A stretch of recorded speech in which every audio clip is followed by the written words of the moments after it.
Cholesterol ನೋಡಿ ನಾವು ತಿನ್ನೋ ಆಹಾರದಿಂದ ನಮ್ಮ ದೇಹದಲ್ಲಿ ಜಾಸ್ತಿ ಆಗಲ್ಲ. ಅದೊಂದು ಬಹಳ ದೊಡ್ಡ ತಪ್ಪು ಕಲ್ಪನೆ. ಜನರಲ್ಲಿ ಅದು ಯಾರು ಬಿತ್ತಿದ್ರೂ ನನಗೆ ಗೊತ್ತಿಲ್ಲ. ಮೊಟ್ಟೆ ತಿಂದರೆ ಒಂದು ಮಲ್ಟಿವಿಟಮಿನ್ ಟ್ಯಾಬ್ಲೆಟ್ ತಗೊಳಂಗೆ. ಅಡುಗೆ ಮಾಡಬೇಕು ಅಂದರೆ ಎಲ್ಲ ಬೇಕು, ಧಾನ್ಯಗಳು ಬೇಕು, ಪಾತ್ರೆಗಳು ಬೇಕು, ಎಣ್ಣೆ ಬೇಕು, ಈ ರೀತಿ ಪ್ರತಿಯೊಂದು ಇರಬೇಕು.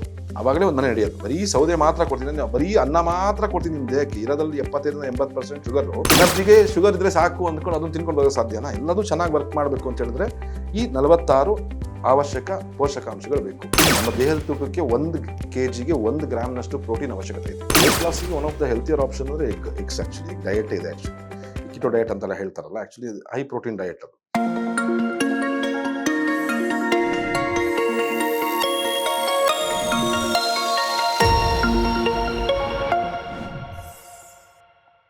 ನಮಸ್ಕಾರ ವೀಕ್ಷಕರೇ, ನೀವು ನೋಡ್ತಾ ಇದ್ದೀರಾ ವಿಸ್ತಾರ ಹೆಲ್ತ್ ಯೂಟ್ಯೂಬ್ ಚಾನೆಲ್. ನಾನು ಅಪೇಕ್ಷಾ ಜೈನ್. ನೀವು ಮೊಟ್ಟೆ ತಿಂತಾ ಇದ್ದೀರಾ ಅಥವಾ ಯಾವುದೋ ಕಾರಣಕ್ಕೆ ಮೊಟ್ಟೆ ತಿನ್ನೋದನ್ನ ಬಿಟ್ಟಿದ್ದೀರಾ? ಯಾಕಂದ್ರೆ ಸಾಕಷ್ಟು ಜನ ಮೊಟ್ಟೆ ತಿಂದ್ರೆ ಕೊಲೆಸ್ಟ್ರಾಲ್ ಬರುತ್ತೆ, ವೇಟ್ ಗೇನ್ ಆಗುತ್ತೆ, ಹಾರ್ಟ್ ಡಿಸೀಸಸ್ ಬರುತ್ತೆ ಅಂತ ಹೇಳ್ಬಿಟ್ಟು ತಿನ್ನೋದನ್ನ ನಿಲ್ಸಿರ್ತಾರೆ. ಇನ್ನು ಹಲವರು ಮೊಟ್ಟೆಯ ಹಳದಿ ಭಾಗವನ್ನ ಅವಾಯ್ಡ್ ಮಾಡ್ತಾರೆ, ವೇಟ್ ಗೇನ್ ಆಗುತ್ತೆ ಅಂತ. ಹಾಗಿದ್ರೆ ನಿಜವಾಗ್ಲೂ ಮೊಟ್ಟೆ ತಿನ್ಬೇಕಾ ಬೇಡ್ವಾ? ಮೊಟ್ಟೆ ನಮ್ಮ ದೇಹಕ್ಕೆ ಅವಶ್ಯಕತೆ ಇದೆಯಾ ಇಲ್ವಾ? ಇವೆಲ್ಲದ ಬಗ್ಗೆ ಮಾತನಾಡೋದಕ್ಕೆ ಇವತ್ತಿನ ಕಾರ್ಯಕ್ರಮದಲ್ಲಿ ನಮ್ಮ ಜೊತೆಗಿದ್ದಾರೆ ನ್ಯಾಚುರೋಪತಿ ಹಾಗೂ functional medicine expert Chandrashekhar Sarja ಅವರು. ಸರ್ ನಮಸ್ಕಾರ. ಸರ್, ನಾನಾಗ್ಲೇ ಹೇಳ್ದಾಗೆ ಸಾಕಷ್ಟು ಜನ ಮೊಟ್ಟೆನ ಅವಾಯ್ಡ್ ಮಾಡ್ತಾರೆ, ಈವನ್ ನಾನ್ ವೆಜಿಟೇರಿಯನ್ಸ್ ಆಗಿದ್ರು ಕೂಡ. ಹಾಗಿದ್ರೆ ನಮ್ಮ ದೇಹಕ್ಕೆ ಮೊಟ್ಟೆ ನಿಜವಾಗ್ಲೂ ಬೇಕಾ? ಅವಶ್ಯಕತೆ ಇದೆಯಾ? ಒಂದು ಮೊಟ್ಟೆ ತಿಂದರೆ ಒಂದು ಮಲ್ಟಿವಿಟಮಿನ್ ಟ್ಯಾಬ್ಲೆಟ್ ತಗೊಳಂಗೆ. ಓಕೆ. ನೋಡಿ, ಯಾಕಂತ ಹೇಳಿದ್ರೆ ಈ ಒಂದು ನಮ್ಮ ದೇಹ ಕೆಲಸ ಮಾಡಬೇಕು ಸರಿಯಾಗಿ ಅಂತ ಹೇಳಿದ್ರೆ ಮ್ಯಾಕ್ರೋ ನ್ಯೂಟ್ರಿಯೆಂಟ್ಸ್ ಮತ್ತು ಮೈಕ್ರೋ ನ್ಯೂಟ್ರಿಯೆಂಟ್ಸ್ಗಳ ಅವಶ್ಯಕತೆ ಇರುತ್ತೆ. ಅಂದರೆ ಮ್ಯಾಕ್ರೋ ನ್ಯೂಟ್ರಿಯೆಂಟ್ಸ್ ಅಂದರೆ ಈ ಕಾರ್ಬೋಹೈಡ್ರೇಟ್ಸು, ಫ್ಯಾಟ್ಸ್ ಮತ್ತು ಪ್ರೋಟೀನ್ಸ್. ಅದ್ರ ಜೊತೆಗೆ 46 ಥರದ ಈ ಮೈಕ್ರೋ ನ್ಯೂಟ್ರಿಯೆಂಟ್ಸ್ ಲೈಕ್ ವಿಟಮಿನ್ಸ್ ಇರ್ಬೋದು, ಮಿನರಲ್ಸ್ ಇರ್ಬೋದು, ಫೈಬರ್ಸ್ ಇರ್ಬೋದು, ತುಂಬ ಖನಿಜಾಂಶಗಳು ಮತ್ತು ವೈಟಮಿನ್ಸ್ಗಳು ನಮ್ಮ ದೇಹಕ್ಕೆ ಬೇಕು. ನಾವು ತಿನ್ನುವಂಥ ಅನ್ನದಲ್ಲಿ ಅಥವಾ ತರಕಾರಿನಲ್ಲಿ ಅಥವಾ ಚಪಾತಿನಲ್ಲಿ ಬೆಳಗಿನ ಸಾಯಂಕಾಲ ಅನ್ನ ತಿನ್ನೋದ್ರಲ್ಲಿ ಇದು ಎಲ್ಲ ಸಿಗಕ್ಕೆ ಸಾಧ್ಯನಾ? ಒಂದು ಬ್ಯಾಲೆನ್ಸ್ಡ್ ನ್ಯೂಟ್ರಿಷನ್ ಆಗಕ್ಕೆ ಸಾಧ್ಯನಾ? ಒಂದು ಮನೆ ನಡಿಬೇಕು ಅಂದರೆ ಬರೀ ಸೌದೆ ಸಾಕಾ? ಇಲ್ಲ. ಅಡುಗೆ ಮಾಡಬೇಕು ಅಂದರೆ ಎಲ್ಲ ಬೇಕು, ಧಾನ್ಯಗಳು ಬೇಕು, ಪಾತ್ರೆಗಳು ಬೇಕು, ಎಣ್ಣೆ ಬೇಕು, ಈ ರೀತಿ ಪ್ರತಿಯೊಂದು ಇರಬೇಕು. ಆವಾಗಲೇ ಒಂದು ಮನೆ ನಡೆಯೋದು. ಬರೀ ಸೌದೆ ಮಾತ್ರ ಕೊಡ್ತೀನಿ, ನೀವು ಬರೀ ಅನ್ನ ಮಾತ್ರ ಕೊಡ್ತೀನಿ ನಿಮ್ಮ ದೇಹಕ್ಕೆ. ಇರೋದ್ರಲ್ಲಿ 75-80% ಶುಗರು. ಎನರ್ಜಿಗೆ ಶುಗರ್ ಇದ್ರೆ ಸಾಕು ಅಂದ್ಕೊಂಡು ಅದನ್ನು ತಿನ್ಕೊಂಡು ಹೋಗೋ ಸಾಧ್ಯನಾ? ಎಲ್ಲದೂ ಚೆನ್ನಾಗಿ ವರ್ಕ್ ಮಾಡಬೇಕು ಅಂತ ಹೇಳಿದ್ರೆ ಈ 46 ಅವಶ್ಯಕ ಪೋಷಕಾಂಶಗಳು ಬೇಕು. ಮೊಟ್ಟೆಯಲ್ಲಿ 43 ಇದೆ. 46 ನಮಗೆ ಬೇಕಾಗಿರೋದ್ರಲ್ಲಿ 43 ಪೋಷಕಾಂಶಗಳು ಈ ಮೊಟ್ಟೆಯಲ್ಲಿ ಅಡಗಿದೆ. ಅದು ಆ ವೈಟಲ್ ಅಲ್ಲ, ಎಲ್ಲೋಲೆ ಅಡಗಿದೆ. ನೀವು ಕೇಳ್ತಾ ಇದ್ರಿ ಆಕ್ಚುಲಿ ಎಲ್ಲೋ ತಿನ್ಬೇಕು ಬೇಡ ಅಂತ. ಆಕ್ಚುಲಿ ಆ ಎಲ್ಲೋಲೆನೆ ಈ 43 ಪೋಷಕಾಂಶಗಳು ಅಡಗಿದೆ. ಹಾಗಿದ್ರೆ ಎಗ್ ಯೋಕ್ ತಿನ್ನೋದು ಒಳ್ಳೇದು ಅಂತೀರಾ? ಖಂಡಿತ. ನೋಡಿ, ಒಂದು ಕೋಳಿ ಹುಟ್ಟಬೇಕು ಅದರಿಂದ ಅಂತ ಹೇಳಿದ್ರೆ ಅದೇನು ಅದು ವೈಟ್ ಇಂದ ಅಲ್ಲ ತಗೊಂಡಿರೋದು, ಆ ಪ್ರೋಟೀನ್ಸ್ನೆಲ್ಲ. ಒಂದು ಕೋಳಿ ಪಿಳ್ಳೆ ಆಗ್ಬೇಕು ಅಂದ್ರೆ ಅದಕ್ಕೆ ಕಣ್ಣು ಆಗ್ಬೇಕು, ಅದಕ್ಕೆ ಹಾರ್ಟ್ ಆಗಬೇಕು, ಬ್ರೇನ್ ಆಗಬೇಕು, ಅದ್ರ ವಿಂಗ್ಸ್ ಆಗಬೇಕು, ಮೂಳೆಗಳಾಗಬೇಕು, ನರಮಂಡಲ ಆಗಬೇಕು, ರಕ್ತ ನಳಗಳ ಸಮೂಹ ಆಗಬೇಕು. ಇದೆಲ್ಲ ಒಂದು ಡೆವಲಪ್ ಆಗಬೇಕು ಅಂದ್ರೆ ಅದಕ್ಕೆ ಆ ಜೀವ ಕೊಡುವಂತ ಒಂದು ಅಂಶ ಆ ಎಲ್ಲೋಲೆ ಅಡಗಿರುತ್ತೆ. ಇಷ್ಟೆಲ್ಲ ಆಗ್ಬೇಕು ಅಂತ ಹೇಳಿದ್ರೆ ಅದು ನಮ್ಮ ದೇಹಕ್ಕೆ ಹೋದಾಗ ಅದೇ ರೀತಿ ಕೆಲಸ ಮಾಡಿಬಿಟ್ಟು ಬೇಕಾಗಿದ್ದೆಲ್ಲ ಸಿಸ್ಟಮ್ನು ಸರಿ ಮಾಡುವಂತ ಒಂದು ಕೆಪಾಸಿಟಿ ಈ ಮೊಟ್ಟೆಯಲ್ಲಿ ಇದೆ. ಅದಕ್ಕೆ ನಾನು ಹೇಳಿದ ಒಂದು ಮಲ್ಟಿವಿಟಮಿನ್ ಮಾತ್ರೆ ಇದ್ದಂಗೆ ಅಂತ. ಮಲ್ಟಿವಿಟಮಿನ್ಗಳು ತಗೊಳ್ಳೋ ಅವಶ್ಯಕತೆನೇ ಬರಲ್ಲ. ಸಣ್ಣ ಏಜಿಂದ ಈ ಮೊಟ್ಟೆಗಳು ತಿಂತ ಬಂದ್ರೆ ಸ್ಕೂಲ್ನಲ್ಲೂ ಇವಾಗ ಕೊಡ್ತಾ ಇದ್ದಾರೆ, ಮೊಟ್ಟೆ ತಗೊಳ್ಳೇಬೇಕು. It's like WHO recommended protein this thing. ನಮ್ಮ ದೇಹಕ್ಕೆ ಪ್ರೋಟೀನ್ ಯಾಕೆ ಮುಖ್ಯ? ಪ್ರೋಟೀನ್ ಡಯಟ್ ನಮ್ಗೆ ತಗೊಳ್ತಾರೆ. ನಾವು ಇಂಡಿಯನ್ಸ್ ಅಂತೂ ಪ್ರೋಟೀನ್ಸ್ ತುಂಬಾ ಕಡಿಮೆ. ವೆಜಿಟೇರಿಯನ್ಸಿಗೂ ನಾನ್ ವೆಜಿಟೇರಿಯನ್ಸಿಗೂ ತುಂಬಾ ಏನು ವ್ಯತ್ಯಾಸ ಇಲ್ಲ ನಮ್ಮ ದೇಶದಲ್ಲಿ. ವೆಜಿಟೇರಿಯನ್ಸ್ ಅಂದ ತಕ್ಷಣ ಅವ್ರಿಗೆ ಪ್ರೋಟೀನ್ ಸಿಗುತ್ತೆ, ನಾನ್ ವೆಜಿಟೇರಿಯನ್ಸಿಗೆ ಪ್ರೋಟೀನ್ ಸಿಗುತ್ತೆ, ವೆಜಿಟೇರಿಯನ್ ಸಿಗಲ್ಲ ಅಂತಲ್ಲ. ಅವ್ರ ಡಯಟು ಇವ್ರ ಡಯಟು ಸೇಮ್. ಬೆಳಿಗ್ಗೆ ಇಡ್ಲಿ, ದೋಸೆ, ಚಪಾತಿ, ಏನ್ ಪೂರಿ, ವಡೆ ತಿಂತಾರೋ ವೆಜಿಟೇರಿಯನ್ಸು, ನಾನ್ ವೆಜಿಟೇರಿಯನ್ಸು ಅದನ್ನೇ ತಿಂತಾರೆ. ಮಧ್ಯಾಹ್ನನೂ ಅದೇನೆ. ವಾರಕ್ಕೆ 1-2 ಸಲ ನಾನ್ ವೆಜ್ ತಿಂತಾರೆ ಅಷ್ಟೇ ಬಿಟ್ಟರೆ ನಾನ್ ವೆಜಿಟೇರಿಯನ್ಸು ಅವರಲ್ಲಿ ಏನು ಸ್ಪೆಷಲ್ ಪ್ರೋಟೀನ್ಸ್ ಏನು ಸಿಗಲ್ಲ. ಸೊ ಈ ಪ್ರೋಟೀನ್ಸ್ ನಮ್ಮ ದೇಹಕ್ಕೆ ಇಂತಿಷ್ಟೇ ಬೇಕು ಅಂತ ಇರುತ್ತೆ. ನಮ್ಮ ದೇಹದ ತೂಕಕ್ಕೆ 1 kgಗೆ 1 ಗ್ರಾಮ್ನಷ್ಟು ಪ್ರೋಟೀನ್ ಅವಶ್ಯಕತೆ ಇದೆ. ಸೊ ಅದು ಸಿಗೋದು ಎಲ್ಲಿಂದ ಸಿಗ್ತಾ ಇದೆ ನಮಗೆ? ಅಷ್ಟೊಂದು ಕಾಳುಗಳು ತಿಂತಾರ? ಇಲ್ಲ. ಸೊ ಮೊಟ್ಟೆಲಿ ಆ ಪ್ರೋಟೀನು ಇದೆಯಲ್ಲ. ಒಂದು ಮೊಟ್ಟೆಯಲ್ಲಿ 6-8 ಗ್ರಾಮ್ ಪ್ರೋಟೀನ್ ಇದೆ. ಸೊ ದಟ್ ಮೀನ್ಸ್ 2 ಮೊಟ್ಟೆ ತಿಂದ್ರೆ ಹೆಚ್ಚು ಕಡಿಮೆ 50% ಆಫ್ ಪ್ರೋಟೀನ್ ನಿಮ್ದು ಬಾಡಿಗೆ ಬಂದಾಯ್ತು. ಸೊ ಹಾಗಾಗಿ ಮೊಟ್ಟೆ ತುಂಬಾ ಅವಶ್ಯಕ. ತಿನ್ಬೋದು, ಪ್ರತಿಯೊಬ್ಬರು ತಿನ್ಬೋದು, ಯಾವುದೇ ಭಯ ಇಲ್ಲದೆ ತಿನ್ಬೋದು. ಬಟ್ ಸರ್, ಕೊಲೆಸ್ಟ್ರಾಲ್ ಜಾಸ್ತಿ ಆಗುತ್ತೆ ಅಂತ ಹೇಳ್ತಾರಲ್ವಾ? ಕೊಲೆಸ್ಟ್ರಾಲ್ ನೋಡಿ, ನಾವು ತಿನ್ನೋ ಆಹಾರದಿಂದ ನಮ್ಮ ದೇಹದಲ್ಲಿ ಜಾಸ್ತಿ ಆಗಲ್ಲ. ಅದೊಂದು ಬಹಳ ದೊಡ್ಡ ತಪ್ಪು ಕಲ್ಪನೆ. ಜನರಲ್ಲಿ ಅದು ಯಾರು ಬಿತ್ತಿದ್ರೂ ನನಗೆ ಗೊತ್ತಿಲ್ಲ. ಕೊಲೆಸ್ಟ್ರಾಲ್ ನಮ್ಮ ದೇಹ ಉಂಟು ಮಾಡೋವಂಥದ್ದು, ನಾವು ಪ್ರೊಡ್ಯೂಸ್ ಮಾಡೋವಂಥದ್ದು. ನಾವು ತಿಂದಿದ್ದು ಫುಡ್ ಇಂದ ಕೊಲೆಸ್ಟ್ರಾಲ್ ಜಾಸ್ತಿ ಆಗಲ್ಲ. ಟ್ರೈಗ್ಲಿಸರೈಡ್ಸ್ ಹೋಗುತ್ತೆ, ಅದು ಹೋಗುತ್ತೆ, ಇದಾಗುತ್ತೆ. ಆದ್ರೆ ನಾವು ತಿನ್ನುವಂಥ ಕಾರ್ಬೋಹೈಡ್ರೇಟ್, ಸಕ್ಕರೆ ಅಂಶ, ಅನ್ನ ತಿಂತಿರಲ್ಲ, ಅದು ನಮ್ಮ ದೇಹಕ್ಕೆ ಹೋಗಿ ಲಿವರ್ಗೆ ಹೋಗಿ ಅದು ಫ್ಯಾಟಿಗೆ ಕನ್ವರ್ಟ್ ಆಗಿ ಕೊಲೆಸ್ಟ್ರಾಲ್ ಆಗುವಂಥದ್ದು. ಫಾರ್ ಎಕ್ಸಾಂಪಲ್ ಹಸು, ನಾನು ಸುಮಾರು ವಿಡಿಯೋದಲ್ಲಿ ಹೇಳ್ತಾ ಇರ್ತೀನಿ ಆಕ್ಚುಲಿ, ಹಸು ತಿನ್ನೋದು ಬರೀ ಹುಲ್ಲು, ಆದ್ರೆ ಹಾಲಲ್ಲಿ ಹೇರಳವಾಗಿ ಫ್ಯಾಟ್ ಇರುತ್ತೆ. ಕೊಲೆಸ್ಟ್ರಾಲ್ ಇರುತ್ತೆ. ಅಂದ್ರೆ ದೇಹ ಪ್ರೊಡ್ಯೂಸ್ ಮಾಡ್ತಾ ಇದೆ ಅಂತ. Hmm. Same thing is happening in our body also. ನಾವು ಪ್ರೋಟೀನ್ ತಿನ್ಲಿ, ಫ್ಯಾಟ್ ತಿನ್ಲಿ, ನಮ್ಮ ದೇಹದಲ್ಲಿ ಫ್ಯಾಟ್ ಉಂಟಾಗಲ್ಲ. ಕಾರ್ಬೋಹೈಡ್ರೇಟ್ಸ್ ತಿಂದ್ರೆ ಮಾತ್ರ ಫ್ಯಾಟಿ ಕನ್ವರ್ಟ್ ಆಗುವಂಥದ್ದು. ಸರ್, ಇನ್ನು ಕೆಲವರಿಗೆ ಮೊಟ್ಟೆ ತಿಂದ್ರೆ ಆಗ್ ಬರೋದಿಲ್ಲ, ಅಲರ್ಜೀಸ್ ಉಂಟಾಗುತ್ತೆ, ಮುಖದಲ್ಲಿ ಪಿಂಪಲ್ಸ್ ಕಾಣಿಸ್ಕೊಳ್ಳುತ್ತೆ. ಯಾಕೆ ಈ ರೀತಿ ಆಗುತ್ತೆ ಅಂತ? ಅವ್ರಿಗೆ ಸಾಮಾನ್ಯವಾಗಿ ಅದು ಪ್ರೋಟೀನ್ ಅಲರ್ಜಿ ಇರುತ್ತೆ. ಕೆಲವರಿಗೆ ಅದು ಟೋಟಲ್ IgE ಅಂತ ಹೇಳ್ತೀವಿ, ಇಮ್ಯುನೋಗ್ಲೋಬುಲಿನ್ ಇ ಅಂತ, ಅದು ಎಲಿವೇಟೆಡ್ ಆಗಿದ್ರೆ ಈ ರೀತಿ ಪ್ರೋಟೀನ್ ಅಲರ್ಜಿ ಬರೋದು ಸಾಧ್ಯ. ಕೆಲವರಿಗೆ ಆಗುತ್ತೆ, ಇಲ್ಲ ಅಂತಲ್ಲ. ಬ್ಲೋಟಿಂಗ್ ಕೂಡ ಬ್ಲೋಟಿಂಗ್ ಕೂಡ ಕಾಣುತ್ತೆ, ಕೆಲವರಿಗೆ ಇರುತ್ತೆ. ಆಕ್ಚುಲಿ ನೋಡಿ, ಇಂಡೈಜೆಷನ್ ಪ್ರಾಬ್ಲಮ್ ಅದು.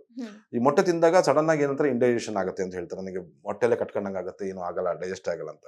ಇದಕ್ಕೆ ಹೈಪೋಸಿಡಿಟಿ ಅಥವಾ ಇಂಡೈಜೆಷನ್ ಒಂದು ಕಾರಣ. ಆಕ್ಚುಲಿ ಸರಿಯಾಗಿ ಪ್ರೋಟೀನ್ ಡೈಜೆಸ್ಟ್ ಮಾಡುವಂತ ಎನ್ಸೈಮ್ಸ್ ಇರಲ್ಲ. ಬಟ್ ಪ್ರೋಟೀನ್ ಡೈಜೆಸ್ಟ್ ಮಾಡಬೇಕು ಅಂತ ಹೇಳಿದ್ರೆ ನಮ್ಮ ಹೊಟ್ಟೆಯ ಭಾಗದಲ್ಲಿ ಒಂದು ಸಾಕಷ್ಟು ಪ್ರಮಾಣದಲ್ಲಿ ಆಸಿಡ್ ನ ಉತ್ಪಾದನೆ ಇರಬೇಕು. ಕೆಲವರಲ್ಲಿ ಏಜ್ ಆಗ್ತಾ ಆಗ್ತಾ ಆಗ್ತಾ ಆಸಿಡ್ ನ ಕೊರತೆ ಉಂಟಾಗುತ್ತೆ, ಆಸಿಡ್ ಪ್ರೊಡಕ್ಷನ್ ಕಡಿಮೆ ಆಗುತ್ತೆ. ಇದಕ್ಕೆ ಹೈಪೋಸಿಡಿಟಿ ಅಂತ ಹೇಳ್ತೀವಿ. ಸೊ ಈ ತರ ಎಲ್ಲ ಸಿಂಪ್ಟಮ್ಸ್ ಇದ್ದವ್ರು ತಿನ್ನಬಾರ್ದು. ಈ ಇನ್ನೊಂದು ಹೇಳಿದ್ರೆ ನೀವು ಅಲರ್ಜಿ ಅಂತ, ಪ್ರೋಟೀನ್ ಅಲರ್ಜಿ. ಸೊ ಹಂಗಾಗಿ ಪ್ರೋಟೀನ್ ಅಲರ್ಜಿ ಅಂತ ಒಬ್ರಿಗೆ ಇದ್ದವರಿಗೆ, ಈಗ ಕೆಲವರಿಗೆ ಮಿಲ್ಕ್ ಅಲರ್ಜಿ ಇರುತ್ತೆ, ಕೆಲವರಿಗೆ ಫಿಶ್ ತಿಂದ್ರಾಗಲ್ಲ, ಕೆಲವರಿಗೆ ನಟ್ಸ್ ಅಲರ್ಜಿ ಇರುತ್ತೆ. ಈ ತರ ಅಲರ್ಜಿ ಇದ್ದವರು ಅದನ್ನ ಅವಾಯ್ಡ್ ಮಾಡ್ಬೇಕು ಆಕ್ಚುಲಿ.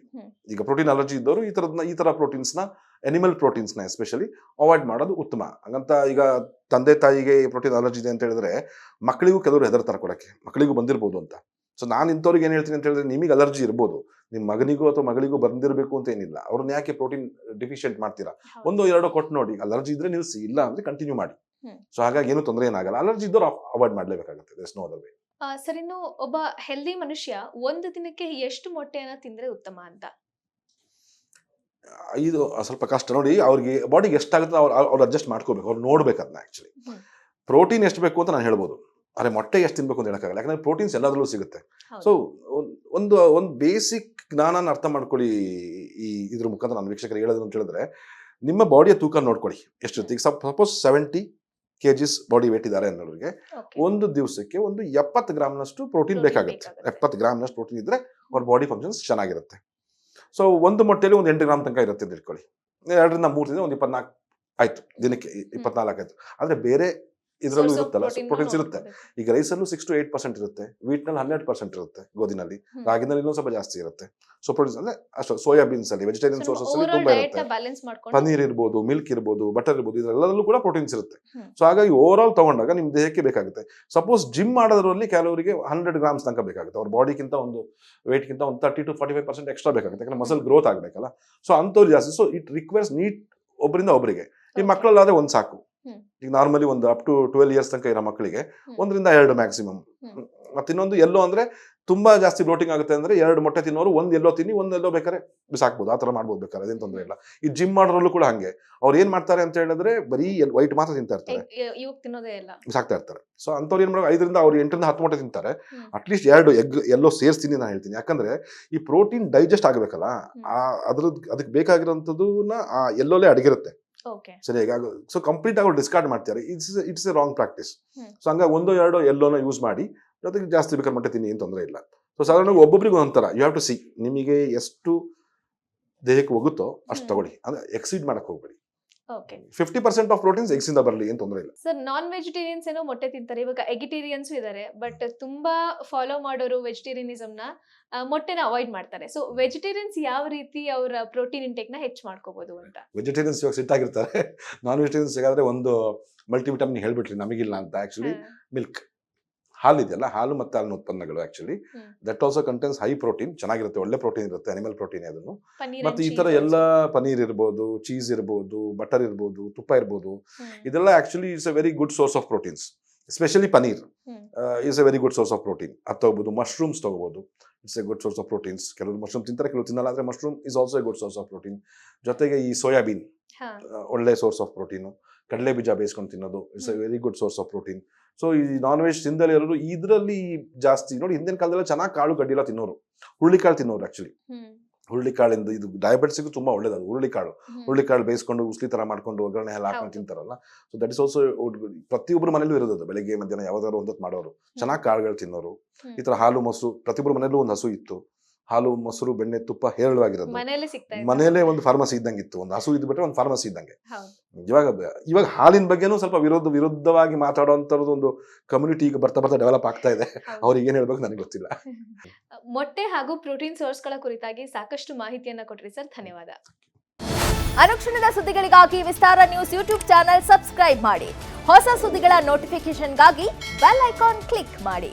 ಲೇಟೆಸ್ಟ್ ಅಪ್ಡೇಟ್ಸ್ಗಾಗಿ www.vistaranews.com ವೆಬ್ಸೈಟ್ಗೆ ವಿಸಿಟ್ ಮಾಡಿ. ಅಂಗೈಯಲ್ಲೇ ಜಗತ್ತಿನ ಸುದ್ದಿ ತಿಳಿಯಲು ವಿಸ್ತಾರ ನ್ಯೂಸ್ ಕನ್ನಡ ಆಪ್ ಡೌನ್ಲೋಡ್ ಮಾಡಿ.